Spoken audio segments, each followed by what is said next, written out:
Mukanya kanya kanya kanya kanya. Flexx. Kanya matope. DKT. Bondino sotai. Andichina mufaro. Andichina mufaro. Makandita kudza mutara. Mozvarudzi sina muripo mambo. Makandita kudza mutara. Makandita kudza mutara. Takudza mutara. Mozvarudzi sina muripo mambo. Upenyu hwandorarama irondedzero. Ndatarisa ndaita wangararo.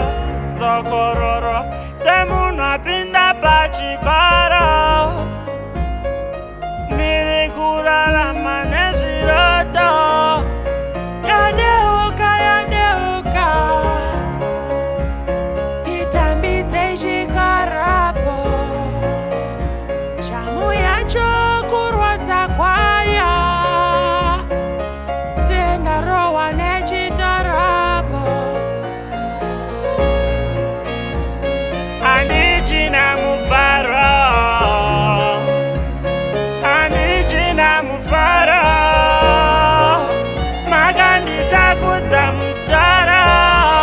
Mozvarudzi sina muripo mambo. Makandita kudza mutara. Makandita kudza mutara. Takudza mutara. Mozvarudzi sina muripo mambo. Ndikasvikayo ndinochema. Ngori kusuwa kudzinza rangu.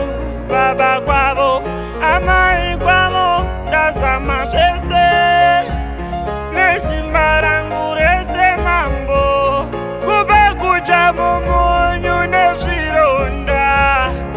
Pamwe ndakachiva zviziri zvangu.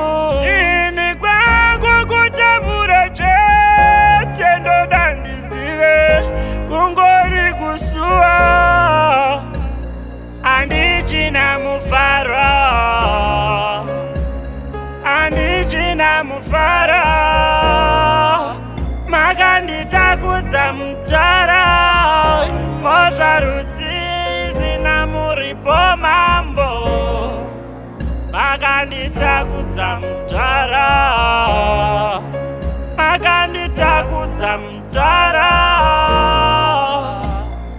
Takudza mutara. Mozvarudzi sina muripo mambo. Zvinondiita Mukanya tamba muswenda kabata. Etumira ichiedza pamwe ndiri murima. Ini kuzvarwa mazango matema katemwa. Ichingochema musoro uchingotema. Handisi muchitorongo asi ndakasungwawo nenjema. Kuvingwa nenhamo pamusoro penhamo. Chandakabata mumaoko angu isimba chete. Pandinoda kuyamura